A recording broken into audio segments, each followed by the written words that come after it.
গতকাল বাংলাদেশের সংসদে আন্দালিব রহমান পার্থ ভাই জ্বালাময়ী এক ভাষণ দিয়েছেন।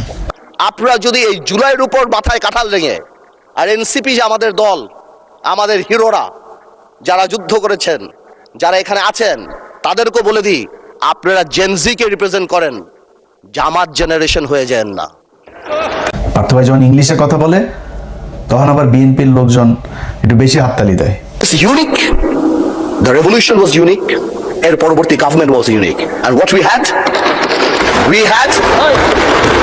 had a quasi constitutional government. তো বিএনপির ভাইরা যে এই যে হাততালি টাততালি দিয়েছে না, এই বেশিরভাগই তো ধরেন ওনাদের এখানে অনেক শিক্ষিত মানুষ আছে, অনেক কি বলবো যে যার যোগ্যতা সম্পন্ন মানুষজন আছেন, কিন্তু এখানে কিন্তু আন্ডার 5 মানুষজনও কিন্তু আছেন। লেখে 8 পাস 9 পাস এরকম লেখেন ওই হলফনামায়, কিন্তু আন্ডার 5ও আছে, কিন্তু অনেকগুলো আছে বিএনপিতে। তো আন্ডার 5, আন্ডার 8, আন্ডার 10 ম্যাট্রিক, এগুলো তো আপনার ইংলিশ বুঝে নাই। তো না বুঝে ওরা মনে করছে ইংলিশে যা বলছে ওইটা মনে হয় আমার পক্ষেই বলছে, আমাদের দলের পক্ষেই বলছে, শুনে আরো বেশি থাপড়ানি দিয়েছে। কিন্তু বাস্তবতা হলো আন্দালিব রহমান পার্থ ভাই কালকে তার বক্তব্যের শুরু থেকে শেষ পর্যন্ত এক ভয়ঙ্কর সাপের খেলা দেখিয়েছেন, যেই বক্তব্যের কোনো সারমর্ম নাই, একদম পুরোটাই ভোগাস, মিথ্যা, অপতথ্য, বিভ্রান্তিমূলক কথাবার্তা বলে গিয়েছেন। কেমনে বলেছেন আমি আপনাদেরকে একটা একটা করে বুঝাই। তবে তার আগে পার্থ ভাইয়ের বক্তব্যটা অল্প একটু আগে আমরা শুনি, উনি কি বলেছেন। স্পিকার, ব্যাপারটা তো অনেক কমপ্লেক্স, একটা ইউনিক সিচুয়েশন। আমি আমার সম্মানিত বিরোধী দলের নেতাদের চোখে আবেগ দেখি, কথায় দেখি, তবে একটা জিনিস এটাও দেখি যে কেন জানি প্রথম থেকে আমাদেরকে জুলাইয়ের বিরুদ্ধে নিয়ে যাওয়ার একটা পায়তারা দেখতে পাচ্ছি। ঠিক যেমন, ঠিক আমাকে কথা বলতে দেন। If you understand the decorum, please. আমি কেন was quiet when I was এটা হবে না কিন্তু। তো আমাকে আওয়ামী লীগ সরকার মনে পড়ে যায় যে আমরা যদি কোনো কথা বলতাম যুদ্ধাপরাধের বিচার চায় না, আমরা বলতাম তেলের দাম কত, যুদ্ধাপরাধের বিচার চায় না। আমি অনেকখানি ওই অ্যাটিটিউডটা দেখতে পাচ্ছি। সবচেয়ে বড় কথা, we have no problem with July সনদ, আমাদের প্রবলেম প্রক্রিয়া নিয়ে। আপনারা কোন প্রক্রিয়ায় করতে চাচ্ছেন, এবং আমরা আমাদের ডিসেন্ট, নোট অফ ডিসেন্ট আগে থেকেই দেওয়া। আমাদের প্রক্রিয়া ছিল, আপনারা দেখেন, উইথ ডিউ রেসপেক্ট, একদম রেসপেক্টের সাথেই বলি, রাষ্ট্রপতির ক্ষমতা কমাতে যে আমরা প্রধানমন্ত্রী বা ক্যাবিনেটের ক্ষমতা অনেকাংশে বাড়িয়ে দিয়েছি। দ্যাট ইজ দ্য ইস্যু, আর তো কিছু ছিল না।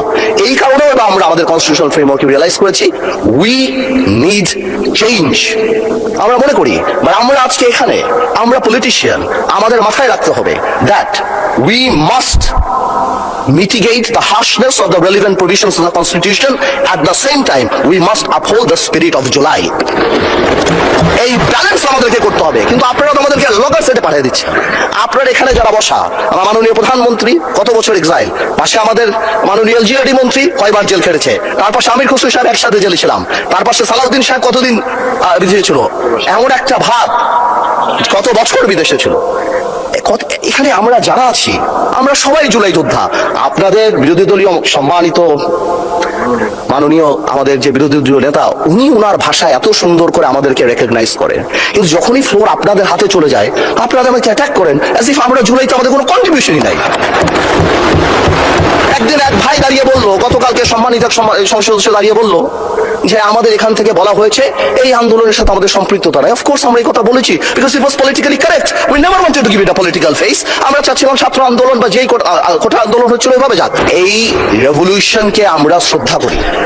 17 বছর আমরা কষ্ট করেছি এখানে, আমার ভাইয়েরা অনেক বেশি কষ্ট করেছে। আমরা জেলে গিয়েছি, আন্দোলনে ছিলাম, 20 দলে ছিলাম, 4 দলে ছিলাম, অনেক আগে থেকে। আমরা চাই না, কিন্তু এই যে একটা প্রক্রিয়া, সংবিধানকে ছুঁড়ে ফেলে দাও, সংবিধানকে ছুঁড়ে ফেলে দাও। সংবিধানকে ছুঁড়ে ফেলবো কেন? সংবিধানকে মনে করায় দেয় যেটা 71-এর পরাজয়ের দলিল। আমি সংবিধান কেন ছুঁড়ে ফেলে দেবো? এই সংবিধান দিলে গাত্রদাহ কেন হবে? এত গায়ে লাগবে কেন? If I don't like it, there are relevant provisions within the constitution যে আমি পরিবর্তন করতে পারি। আমার দরকার কি যে আমি এটাকে ছুঁড়ে ফেলে দেবো? পার্থ ভাইয়ের পুরো বক্তব্যের আপনারা যারা শুনেছেন, এটা আরো বড় আছে, দেখে নিন আপনারা ইউটিউব থেকে। এই বক্তব্য শোনার পরে আপনাদের কারোর কি মনে হয়েছে যে উনি বিএনপির নেতা নাকি বিজেপির নেতা? ওনার বক্তব্যের প্রথম প্রশ্ন হলো এইটা। ওনাকে আগে আমাদেরকে বলতে হবে উনি বিএনপি না বিজেপি। এই গেল 1.5 মাসে এই সরকারের যে মেয়াদ, এই 1.5 মাসে আপনারা সোশ্যাল মিডিয়াতে, কোনো পত্রিকাতে, কারোর কোনো ফেসবুক পোস্টে কোথাও কোনোদিন কেউ শুনেছেন কেউ আন্দালিব রহমান পার্থ ভাইকে অ্যাড্রেস করে বলেছে যে পার্থ ভাই আপনি কেন জুলাই সনদের বিরুদ্ধে? বা বিজেপিকে বলেছে কেউ, ওনার রাজনৈতিক দল যেটা, কেউ বলেছে? কেউ বলে নাই। ওনাকে কেউ অ্যাড্রেসও করে নাই, ওনাকে অভিযুক্তও করে নাই, কিছুই করে নাই। কিন্তু উনি নিজের গায়ে নিলেন অ্যাজ ইফ উনি একজন বিএনপির মন্ত্রী, বা মনে হয়েছে উনি বিএনপির মানে প্রধানমন্ত্রী বা মহাসচিব, এরকম একটা দায়িত্ব নিয়ে উনি কালকে বিএনপিকে খুব দিয়েছেন। কারণ জিনিস কিন্তু হেভি জিনিস একটা। পার্থ ভাই কিন্তু কোনো সমস্যা হয় না কখনো। ধরেন আওয়ামী লীগ বিএনপি যখন যারাই ক্ষমতায় আসুক কোনো সমস্যা হয় না। একদিকে হেলাল সাহেবের মেয়ের জামাই ভাইও মোটামুটি ভালো নেতা টেতা ছিল। তারপরে ধরেন এখনো কোনো সমস্যা নাই, আওয়ামী লীগের সঙ্গে ব্যবসা পাতি সব কিছু চলেছে, কোনো সমস্যা হয়নি। তো এখন বিএনপি আসার পরে তো ফুল ফেসে ওনাকে বিএনপি হইতে হবে, কারণ আওয়ামী লীগের অনেকের দায়িত্ব কিন্তু পার্থ ভাইয়ের হাতে, পার্থ ভাইয়ের মাথায়। পার্থ ভাইয়ের অনেকের ব্যবসা ট্যাবসা অনেক কিছু দেখাশোনা করা লাগে, তো এগুলি করা লাগে। ওনার কালকে যে বক্তব্য দিয়েছেন সেটাতে উনি বুঝিয়ে দিয়েছেন বিজেপি বলে বাংলাদেশে কোনো দল নাই, উনি বিএনপির। তো পার্থ ভাইয়ের আমি বলবো যে পার্থ ভাই আপনি এক কাজ করেন, আপনি আপনার দল অ্যাবলিশ করে দেন, করে আপনি বিএনপিতে করেন, অথবা দলকে এখানে কোয়ালিশন করান, কোলাবোরেট করে, তারপরে বিএনপির সাথে আপনি মানে একটা সমঝোতার ভিত্তিতে একটা রাজনীতি করেন, সরাসরি বিএনপি করেন। আপনার আর বিএনপিরও আপনার মতো লোকের দরকার আছে, কথা বলার, বুঝছেন না, ইংলিশ টিংলিশ বাংলা টাংলা মিলায় সুন্দর করে কথা বলার লোক বিএনপিতে নাই। তো বিএনপির এই মুহূর্তে ধরেন আমি ওই যে মোয়াজ্জেম হোসেন আলাল ভাইটাই এরকম কিছু লোকজন আছে, এখানে সংসদেও কিছু লোকজন আছে, বাট বেশিরভাগই মানে একদম উপরের দিকের নেতাদের কারোর কথাই শ্রুতিমধুর না, শুনতে ভালো লাগে না, কেমন যেন মনে হয় আর কি। তো পার্থ ভাই একজন আছে, ওইটার প্রক্সি দিতে পারবে বিএনপির হয়ে, ওনার উচিত। এবং বাস্তবতা হচ্ছে আন্দালিব রহমান পার্থের কিন্তু কোনো দল নাই। বিজেপি নামে যেই দল আপনারা দেখেন সেই দলের কিন্তু কার্যকরী কোনো কার্যক্রম কিংবা সাংগঠনিক কোনো কিছু নাই। ওনার এই দল বাতিল হয়ে যাওয়া উচিত। কারণ হলো ওনার দলের মহাসচিব যিনি আছেন তিনি আমাকে আজ থেকে 2 থেকে 2.5 মাস আগে একটা বক্তব্য দিয়েছিলেন, একটা অডিও এবং ভিডিও। প্রথমে অডিও নিয়েছিলাম, এরপর আবার ভিডিও উনি দিয়েছেন, সব মিলে 1 ঘন্টা খানেকের একটা রেকর্ড আছে। তো পার্থ ভাই যেহেতু আবার ওনারে কিন্তু আমি পুরাপুরি মানে যেই অ্যাঙ্গেলে আওয়ামী লীগকে বলতাম ওইভাবে কিন্তু পার্থ ভাই বিএনপির লোকজনের বলতে পারি না, কারণ ওনাদেরও তো একসময় পছন্দ করি, এখনো পছন্দ করি, একদম করি না তা না। পার্থ ভাইয়ের প্রতি একটু রাগ আছে, উনি প্রথম আলোয় গিয়েছিলেন, বাট অত বেশি রাগ নাই, আবার এরপরে ওনার সাথে কথাবার্তা হয়েছিল। তো উনি মহাসচিব ওনার যে অভিযোগ করেছে সেই অভিযোগ ভয়ঙ্কর অভিযোগ। ওনার দলের মহাসচিব ওনার বাবার সাথে রাজনীতি করেছেন, রাজনীতি করার পরে উনি কিন্তু এই দলের চেয়ারম্যান হইতে পারতেন, কিন্তু ওনার বাবার সন্তান যেহেতু অল্প বয়স, তারপরেও আন্দালিব রহমান পার্থকে উনি চেয়ারম্যান করে দিয়েছেন সম্মান দেখিয়ে। অথচ সেই ব্যক্তিকে এই যে এবার নির্বাচন গেল না, উনি বারবার চেয়েছেন যে উনি মনোনয়ন নেওয়ার জন্য তারেক রহমানের সাথে একটু কথা বলার জন্য, তারেক রহমানের সাথে কথা বলতে দেওয়া হয় নাই। ওনার আশপাশে যারা আছেন মহাসচিবকে জিজ্ঞেস করে কাউকে নেয়ও না, কাউকে বাদও দেয় না, সব নাকি আওয়ামী লীগ, ছাত্রলীগ, যুবলীগের লোকজন নিয়ে পার্থ ভাই এখন তার দল বানিয়েছে। আচ্ছা, তারপরে হলো গিয়া উনি আটক হয়েছিলেন না জুলাই আন্দোলনের শেষ দিকে, 5ই আগস্টের ঠিক আগ মুহূর্তে।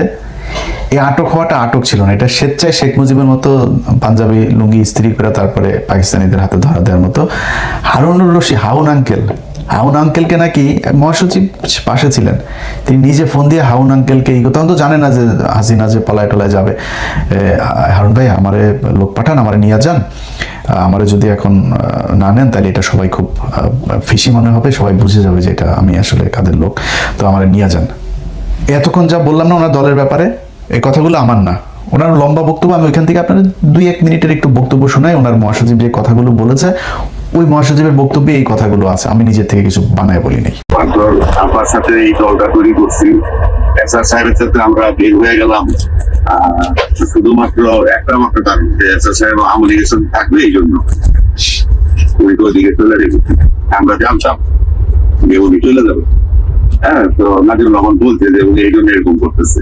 এবং যেদিন দিকে এটা আমরা দলটা তার সাথে ভাগাভাগি হয়, ওই দিন পার্টির বিষয়ে অনেক ঝামেলা হয়েছে। ওই দিন নারায়ণগঞ্জের ওই যে নাসিম ওসমান, সামিম ওসমানের বড় ভাই বলছিল ওর সাথে আমার ধাক্কাধাক্কি হয়েছে। তো পরবর্তীতে মঞ্জু ভাই মারা যাওয়ার পরে, মানে নাজির রহমান মঞ্জু ভাই মারা যাওয়ার পরে আমরা পাটুরে বানাইলাম দলের। তার মাও বেঁচে যাইছে, তার মায়ের রাজি হয়ে যায় যে তার মা যেহেতু সরাসরি শেখ হাসিনার আপন মামাতো ফুয়াতো বোন, কারণ উনি প্রায় ওনাদের কিচ্ছা বলে, ওনাদের কাহিনী বলে, বোনের কাহিনী, তাছাড়া তার নানার ছবি, শেখ সাহেবের ছবি, তার ভাই শেখ মুজিবের ছবি সামনে নিয়ে কান্নাকাটি করে। এই সমস্ত কারণে ওনাকে আমরা সাপোর্ট না করে পাঠ করে বানাইছি। তো পার্থ ঠিকই ছিল, সমস্যাটা হচ্ছে সে একটু আওয়ামী শোষণটা করে খুব কায়দা করে, কিন্তু বক্তব্য দেয়, খুব সুন্দর যেটা বক্তব্য দেয় আওয়ামী লীগের বিরুদ্ধে, এইটার উপরেই সবাই খুশি হয়ে যায়, কিন্তু সে বিতর্কত ভাবে সে ক্ষতি করে। এটা আমি দলের সেক্রেটারি হিসাবে আমি যেভাবে বুঝি বা আমার দলের লোকজন যেভাবে বুঝে, এটা তো আর সবাই বুঝবো না, বা আমরা যেটা দেখি নিজের চোখে। আর আমি বলছি একদিন, এইবারও তাই বলছি, তো আমাদের বলতেছে, আমার চাচা বলে না বাবার সাথে রাজনীতি করছি, চাচা তোমরা যাই বলো, আমি কি এখন আত্মীয়তার অস্বীকার করে পারবো না। আমি আওয়ামী লীগের গালিগালাজ করি, আমার রাজনৈতিক নাকলতা আমার কোনো থাকবে না, অবস্থান থাকবে, কিন্তু তারা যদি বিপদে পড়ে, আমি যদি তাদের সাথে তখন সম্পর্ক নষ্ট করে দিই, এটা তো ধর্মেই তো নিষেধ আছে যে আত্মীয়তার সাথে সম্পর্ক চিন্তা করা যাবে না, আমার দোষ নেই। হ্যাঁ, আর দলের কমিটির ব্যাপারে সে ইদানিং যেহেতু সে আওয়ামী লীগের লোক আর বলার লোক, এর বাইরে আর কাউরে তেমন করতে চায় না, যার জন্য উনি এককভাবে সই করে। এই হয়েছে আন্দালিব রহমান পার্থ ভাইয়ের রাজনৈতিক অবস্থা আর কি। তো ওনার দল বলে এখন আর কিছু নাই, এই দল দিয়ে যে জীবনে কোনোদিন ক্ষমতায় আসতে পারবে সেটাও না, আবার কারোর সাথে কোয়ালিশন না করলে যে কোথাও এমপি হইতে পারবে ওইটাও আমার মনে হয় না যে কখনো সম্ভব। এই কারণে উনি বিএনপিকে পুরো ওন করে তারপরে বিএনপির হয়ে উনি জামাতের বিরুদ্ধে সর্বোচ্চ ম্যাক্সিমাম অ্যাটাক করেছেন। ম্যাক্সিমাম অ্যাটাকের মানে শেষ মাত্রাটা কোনটা? জামাত ইসলাম নাকি কবে বলেছেন যে সংবিধান ছুঁড়ে ফেলে দেওয়ার কথা। আমি শুনি না জামাত ইসলামের কে কথা বলেছেন, ইভেন ওনারা মনে হয় এটা বলেও নাই। যেটা চায় এই সংবিধান আমরা চাই না, এই সংবিধান সংশোধন হোক, রিপ্লেসমেন্ট হোক, আর যেটাই হোক এটা জামাত ইসলাম চায়, আমরাও চাই, দেশের মানুষ সবাই চায়, ইভেন বিএনপির মানুষও চায়। এখন উনি বলেন যে যারা এটা ছুঁড়ে ফেলতে চায় তাদের কি মনে হয় ৭১-এ সেই হেরে যাওয়ার সেই দলিল এই কারণে ছুঁড়ে ফেলতে চান? এই যে বক্তব্যটা উনি দিয়েছেন, এটা সবচেয়ে একদম এক্সট্রিম লেভেলের একটা অ্যাটাক করেছেন জামাত ইসলামকে, কিন্তু এই অ্যাটাকটা তো উনি জামাত ইসলামকে করেন নাই। আপনারা এই বক্তব্যটা সবাই শুনেছেন খালেদা জিয়ার, যে খালেদা জিয়া বলে গিয়েছিলেন যে যদি ক্ষমতায় আসেন তাহলে তিনি এই সংবিধান ছুঁড়ে ফেলবেন।